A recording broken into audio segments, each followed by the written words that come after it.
এবার দেখুন ঘরোয়া পদ্ধতিতে চিকেন কাবাব। চিকেনটাকে নেবেন, আদা রসুনের পেস্ট দিয়ে একটু লেবু দিয়ে সুন্দর করে মাখিয়ে ম্যারিনেট করতে রেখে দেন। ঘন্টাখানেক ম্যারিনেট হয়ে যাওয়ার পরে ওটাকে বার করুন। বার করে ওটাকে আবার একটু দই নেন, দই দিয়ে ভালো করে মাখুন।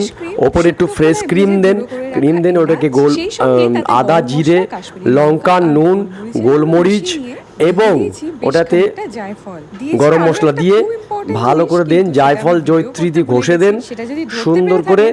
ওপরে একটুখানি ক্যাপসিকাম এবং বেল পেপার দিয়ে ভালো করে সুন্দর করে মাখান। মাখিয়ে এইবারে কিছুক্ষণ রেখে দিন। রাখার পরে সুন্দর করে তেল গরম করুন। তেল গরম করে ওটাকে সুন্দর করে আস্তে আস্তে ভাজুন, এপিট ওপিট সুন্দর করে ঘি দিয়ে ভাজবেন, সুন্দর লাগবে।